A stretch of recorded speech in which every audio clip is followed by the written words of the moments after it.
Cruising and traveling has definitely changed a lot over the last year, and we've really all been through a lot. But I think things are finally improving, except maybe one thing.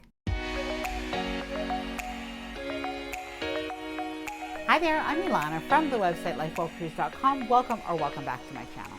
Now, first of all, let me apologize for the lighting in this video. I'm actually on board the Norwegian Joy right now in my cabin with actual overhead lighting, which is not the best for a video, but I am going to go with it because I've been keeping notes in my phone as to whenever I see some of the things that I consider are positive changes for cruisers. Well, I've been basically keeping notes about that, and as well, like maybe if there is anything that's not so good, to talk about that as well. So something did happen on this cruise that actually did occur to me that it's still not great yet for cruising and cruisers and things that we have to deal with, but on the most part there were so many positive things that are happening that I thought we could talk about it in this video. Now, before I get started, I did want to mention that if you like this video, if you find it helpful, informative, or enjoyable in any way, then please do give this video a big thumbs up. I really do appreciate it. And please subscribe to the channel if you haven't done so already. I would love to have you here within the LifeWell Cruise community. Let's get started. Okay, so I have basically 5 things that are overall improvements or things that are getting better on cruises. Technically, one of them is maybe a mixed bag. Some of you might think it's good, some of you may not really agree with it, so let me know what you think in the comments below this video. And of course, we have one thing that I think just isn't that great that I will tell you about it. And it's actually happening on our cruise right now. But let's get started. The first thing is, and I think that this is something really, really good, is Wi-Fi is improving on cruises. Now, to start with, we do have Royal Caribbean that is implementing Starlink on their cruises, and they're doing this on Celebrity and on Royal Caribbean. So basically, this is across Royal Caribbean group. Now, this is something good because this is going to be faster and better Wi-Fi. And I think that the good thing about this, even though this is on Royal Caribbean, is we now have Royal Caribbean that's going to have faster, better, hopefully more affordable internet on cruises. We do have Princess that has the medallion net, and they've invested a lot of money into that technology.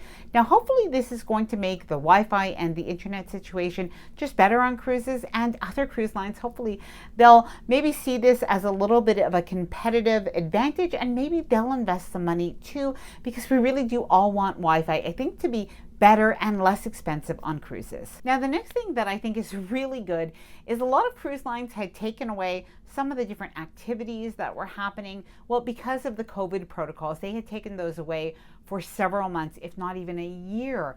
So right now, what is happening is a lot of cruise lines are either bringing back some of those activities or they have brought them back. So as an example, Princess Cruises is bringing back the ultimate balcony dining. We also have Royal Caribbean that's bringing back the behind the scenes tours. And we have Carnival that's bringing back Chef's Table along with the galley tour. And I think these are all just really good things that we can see more of a normalizing of cruises. And I think this is good for everybody. Number 3. Now, I know this is not perfect yet across the board, but things are really improving. And what I am talking about is that cruises are actually, in terms of the protocols for vaccinations and for testing, that things are basically getting easier and sort of normalizing, if you will. Now, if you're going on a cruise to the Caribbean or to the Bahamas, basically you can cruise vaccinated, you can cruise unvaccinated for at least a lot of the cruise lines. And if you are vaccinated, you don't even have to do any testing. That really is making things a lot better. Now, in particular, if you're planning a group cruise or a large family cruise, it just makes it so much easier to plan. Now, of course, like I mentioned, things are not normalized, if you will, across the board. We're actually on a cruise right now where we are cruising to Canada and New England. So, of course, we still did have to have our vaccinations, which we are vaccinated. We still had to do our testing, and we even had to do an app called ArriveCan. So we still had to do sort of those extra protocols, but more and more things are getting easier. Number 4. Now, if you're anything like me, you might have been watching over the last few months these videos about people brawling, people fighting on cruise ships, and you might have been thinking, oh my gosh, I really don't want to have to deal with this if I am on a cruise.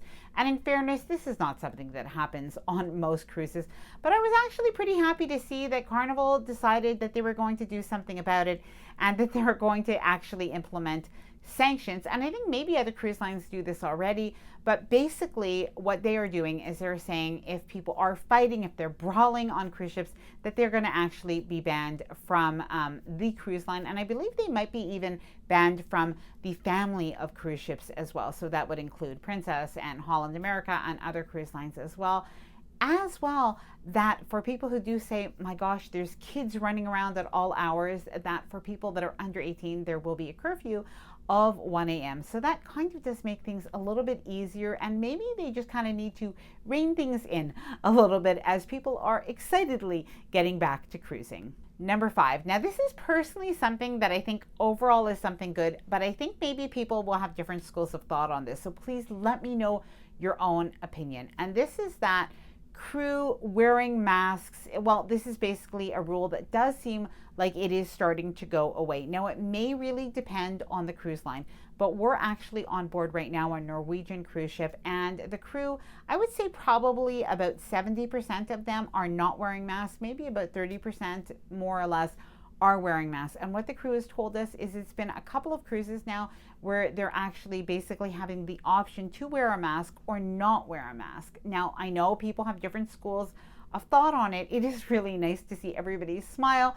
So I do like them having the option, but please let me know either way what you think about that. Now, there is one thing that I think just isn't great, and unfortunately it is something that is still happening on cruises, still something that we have to deal with, and maybe this is just something that we have to deal with in travel, in regular life, that we still have to sort of expect the unexpected. So of course, as travelers, we may still get caught up with the fact that we may actually catch COVID. We don't want to catch COVID, but I definitely hear from different people in the comments below my videos or on Facebook or just even in regular life where people say they have actually caught COVID on a cruise or elsewhere and they've been quarantined towards the end of their cruise.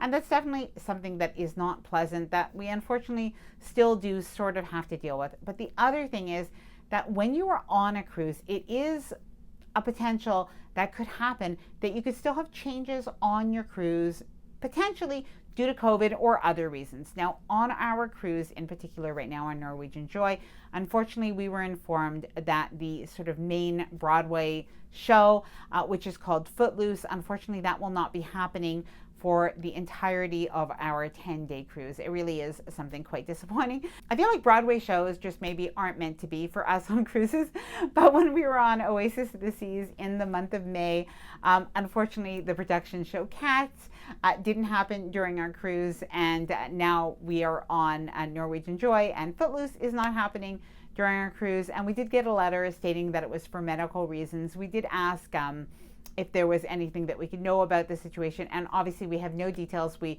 wish that crew member well. I was told by guest services that they are being taken care of and they are doing okay, and they are being taken care of by the ship staff. But I do think that whether or not this was related to COVID or not, it may not have been. It may have been something completely different. But unfortunately, I think this is just something that we kind of have to deal with right now, and we kind of have to still, I hate to say this, we still have to pack our patience, but we really do. Things can still happen on cruises, can still happen when we're traveling, and these are just still realities when we are booking a cruise. Now, please let me know what you think. If you think that things are overall getting somewhat better, if you'd like to see the cruise lines do certain things, if you think that the cruise lines should offer any sort of compensation if they have to cancel a major production show that they do advertise, please let me know what you think down in the comments below. And if you think this is just all part of the world we're living in right now and just what we have to deal with as we do get back to cruising and traveling. Now, I hope that you enjoyed this video. If you did, please do give it a big thumbs up. I really do appreciate it. And please subscribe to the channel if you haven't done so already. Bye for now, and happy cruising.